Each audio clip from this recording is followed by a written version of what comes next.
Hello, welcome to my newsletter. At this point, you may know me or you may not.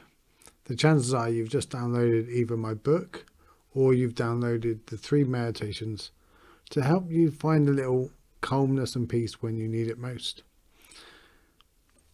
Before I explain how I can help you, let me explain a little bit about me, and then you'll understand why and where I'm coming from and the different ways that I can help.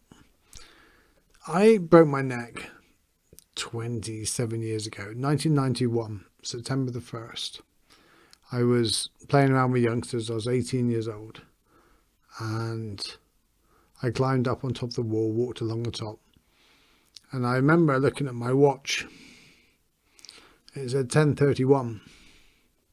You know, there's old square digital watches, so we knew precisely, even to the second if we needed to. I looked at my watch and it said 10:31. I looked at my friend next to me. He was stood on the wall as well, and we dived in together. For some reason, something happened and I hit the bottom really hard on top of my head, and I broke C5 in my neck and I ended up paralysed. I ended up going to hospital for 12 months. A couple of weeks after being in hospital, I heard the news that I would never walk again. At that time, I thought, that really sucks, but I can put up with being in a wheelchair.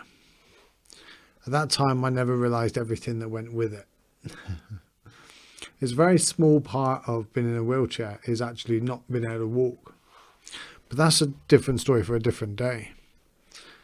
I want to fast forward a little bit, and I want to fast forward past. I ended up losing my business and going completely bankrupt. I ended up losing nearly everything financially, and I attempted suicide twice. I'm quite glad I failed, quite frankly. I'm glad I'm really bad at something. But I wanted to fast forward past those things and past the difficulties I had in my childhood. I want to go to when I was 40 years old and I hit my rock bottom. And it wasn't necessarily the worst time of my life, but it was the time that eventually pushed me over the edge. Everything else that happened before, someone cheating on me, being hurt, my long-term partner leaving, the bankruptcy, all of those things were probably bigger. But at the time, I soldiered on. And I soldiered on until it got to a stage where I'd been with someone about 18 months. And then, out of the blue, they let me know that it was over. No fault to them, no fault to me. It was just, it had run its course and I had no idea. And it just sideswiped me. That was it. I had no idea it was coming, and boom. And the reason why I want to share this bit with you is because the coming weeks after that, I had so much of my life knocked out of me. I had no feelings. I had no caring. I was existing. I didn't care whether I got out of bed in the morning. I didn't care whether I got a good night's sleep. I just did not care. And I almost wanted somebody to hurt me. I almost wanted someone to come along and hurt me either physically or mentally, because then I would feel like I existed again. There was something still there, hope or something. But it didn't happen. And after a couple of weeks of numbness, all the questions started coming in. Why did they leave me? Why me? I was the perfect partner. I bought them in India and I'd done all these things. Those cycle of endless questions. Must have been somebody else. It must have been all these other things. So we'd make up all of these things in our mind of what it could have been. And I was going insane with the thinking. I couldn't sleep at night. And then I had to do something about it. I was so on the edge of losing it And I was tired. I wasn't sleeping. I wasn't doing anything. My mind would not shut up. So I had to do something.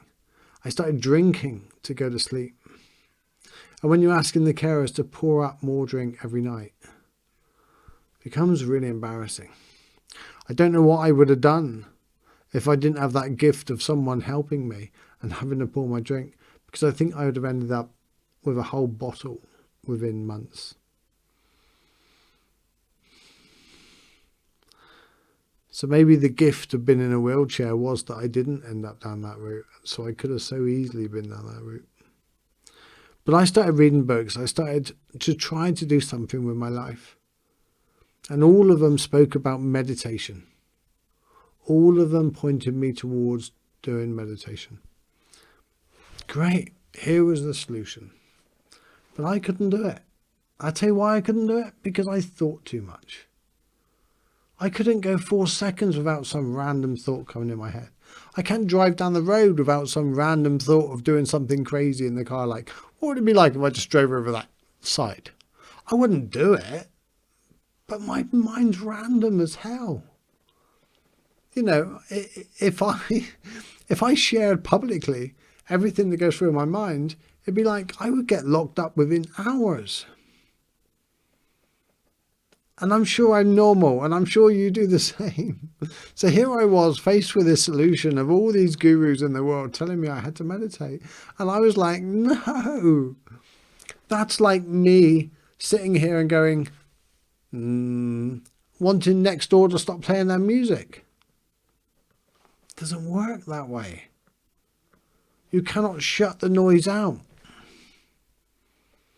But I found tools and solutions and ways. And that is me in a nutshell. And that's what I can do for you. With those tools and with those different ways, I found that I could meditate. It's not about switching the mind off. It's not about getting rid of those thoughts. It's about balance, the middle way. It's about being entertained by the thoughts, but not being pushed around by the thoughts. So your life ends up looking like, how can you say? You're genuinely in control rather than your thoughts and emotions in control of you. Real freedom, you know? So you're no longer pushed around by that narcissistic family member. You're no longer pushed around by that person that just served you in the shop and they were rude. You're not bothered by it. You're living your life on your terms, your way. No more clinging to a-holes that are just dragging you down. And how do I do this? I do this through videos on my YouTube channel, my newsletter that you've joined now, my Facebook lives. Now I put links in this email to those different areas. There's also an important link down at the bottom of this email that says unsubscribe. If at some point you've had enough of me and you no longer want any inner peace, or my message doesn't resonate with you, hit the unsubscribe button. However, just before you do, could you send me an email, just click in reply and tell me why? Because maybe I've got a tool or maybe I've got something that would help you, but I haven't let you know about it, perhaps. But of course, you can hit unsubscribe at any point. It's in every single email I send you. Then I will send you an email once a week. In this email, we'll have some wisdom, and it will have my weekly podcast. It'll have my weekly YouTube video, new meditation in my Patreon page. If you'd like to support me over on my Patreon page, the link's below, and what's happening in the academy. Most of all, it'll have a 2 or 3 minute video like this one. Although this one's a bit longer now. What's not 9 minutes? Seriously, boy, I can talk. Yeah, let's wrap this up then. Thank you for staying this long. I'm guessing you're now on my YouTube channel, so hit subscribe, hit the bell so you don't miss any more videos. That impression was a bell. And oh yeah, on the bell now they got some magic thing that comes down and says every one or something. I pick the one that you think you'll get most videos from me, and you're not going to miss any. Once a week I upload videos on a Tuesday. Take care. Welcome to my newsletter. Welcome to my life.